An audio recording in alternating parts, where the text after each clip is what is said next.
Estamos ya en contacto con nuestra próxima entrevistada. Decíamos que uno de los temas más discutidos y más conversados en el día de hoy es las violaciones a los derechos humanos que se han denunciado al Instituto Nacional de Derechos Humanos por los eventos de los últimos días. Está con nosotros la exdirectora y también ex subsecretaria de Derechos Humanos, Lorena Frías. Muchas gracias por estar con nosotros, Lorena. Buenas noches. Gracias a ustedes, buenas noches. Buenas noches. Lorena, primero saber si las cifras que ha entregado el gobierno, se había dicho mucho que no coincidían con lo que decían los médicos en los hospitales, con el Instituto Nacional de Derechos Humanos. ¿Han podido unificar estas cifras y ya se tiene claridad de las personas que han sido vulneradas en sus derechos en las últimas horas? Yo creo que todavía hay un margen no muy claro de las cifras. De hecho, un tipo de cifras, por ejemplo, las da hoy día el ministro de Salud en la mañana. Una cosa distinta decía el subsecretario del Interior.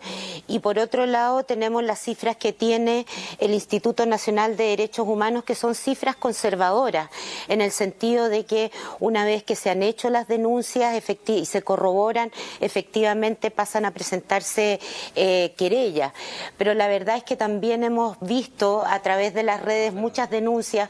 Ustedes mismos mostraban en la televisión, digamos, casos que han circulado a través de las redes. La defensa jurídica de la Universidad de Chile, hoy día me contaban estudiantes que en un periodo de 2 horas recibieron a 40 personas con perdigones. Por lo tanto, estamos viendo además algo que va en ascenso en términos de violaciones a los derechos humanos. Lorena, usted fue la primera subsecretaria de Derechos Humanos. ¿Cómo evalúa la gestión que está teniendo la actual subsecretaria de Derechos Humanos en este tema? ¿Cómo evalúa que esta repartición, que está enfrentando probablemente su primera gran prueba de fuego en este preciso momento, cómo lo están haciendo las actuales autoridades desde ese cargo de gobierno?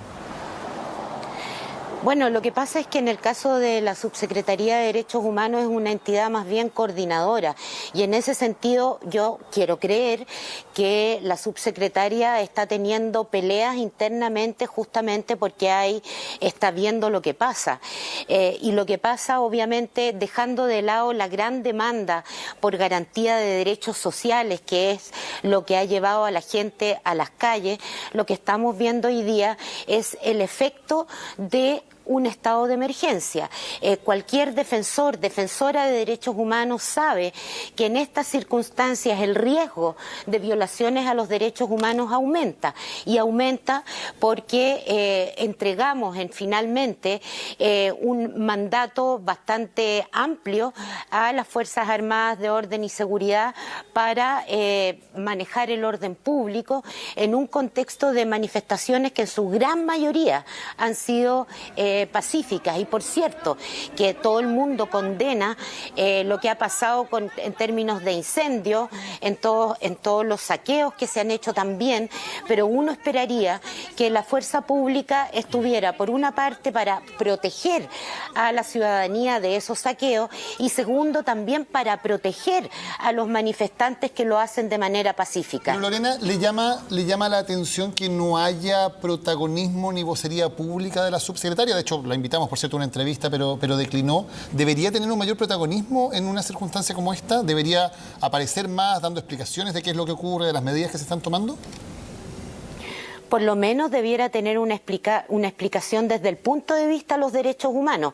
No sé qué diría, pero yo creo que es pertinente que en un gobierno donde existe una instancia que es de derechos humanos, justificara o no desde un relato de los derechos humanos, y eso efectivamente no se ha visto. Lorena, Fernando Paulsen acá. Hola, ¿cómo está? Hola, Fernando. Yo quería preguntarle porque es bien interesante lo que está ocurriendo en materia justamente del despliegue para atestiguar y para poder investigar lo que son justamente las faltas a los derechos humanos durante todas estas zonas de excepción. Y me parece muy importante lo que dijo el juez de garantía de la zona de Santiago, del 7º juzgado, que va a haber una entrevista a propósito bastante extensa de media hora posterior a este noticiario, donde él plantea que todos los jueces, sin que incluso eso mismo habría dicho Haroldo Brito en la ceremonia de nuevos abogados, todos los jueces no quieren que se repita lo que pasó la primera vez en 1973, donde básicamente la desaparición de los jueces en términos de lo que fue el golpe militar les causó un daño de imagen demasiado grande y un alejamiento de la situación de derechos humanos. Y por lo tanto, él explica de que los jueces están ahí para por lo menos atestiguar que se puedan cumplir las mínimas garantías de derechos humanos que están constituidas en justamente la misma Constitución chilena.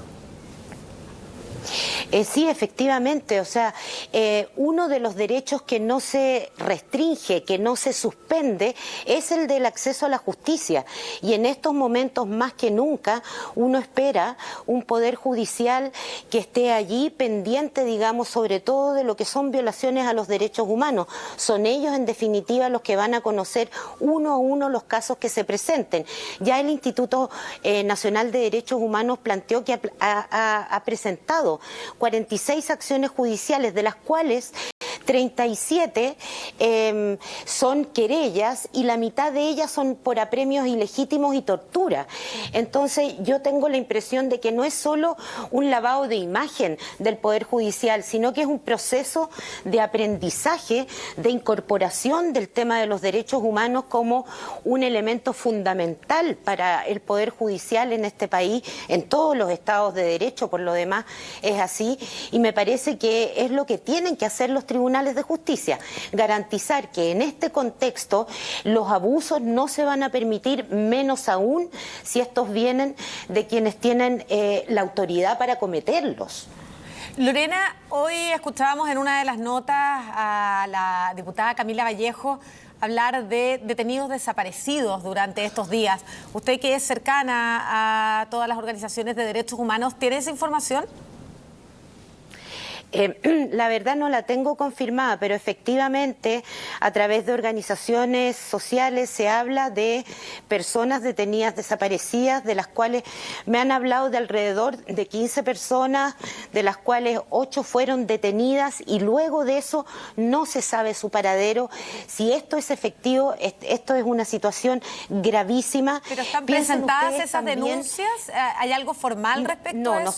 No hay nada formal, por eso que yo creo que no se ha dado a conocer. Eso es algo que tiene que investigar seguramente el Instituto Nacional de Derechos Humanos, y si eso es efectivo, darlo a conocer y obviamente presentar las querellas que corresponden.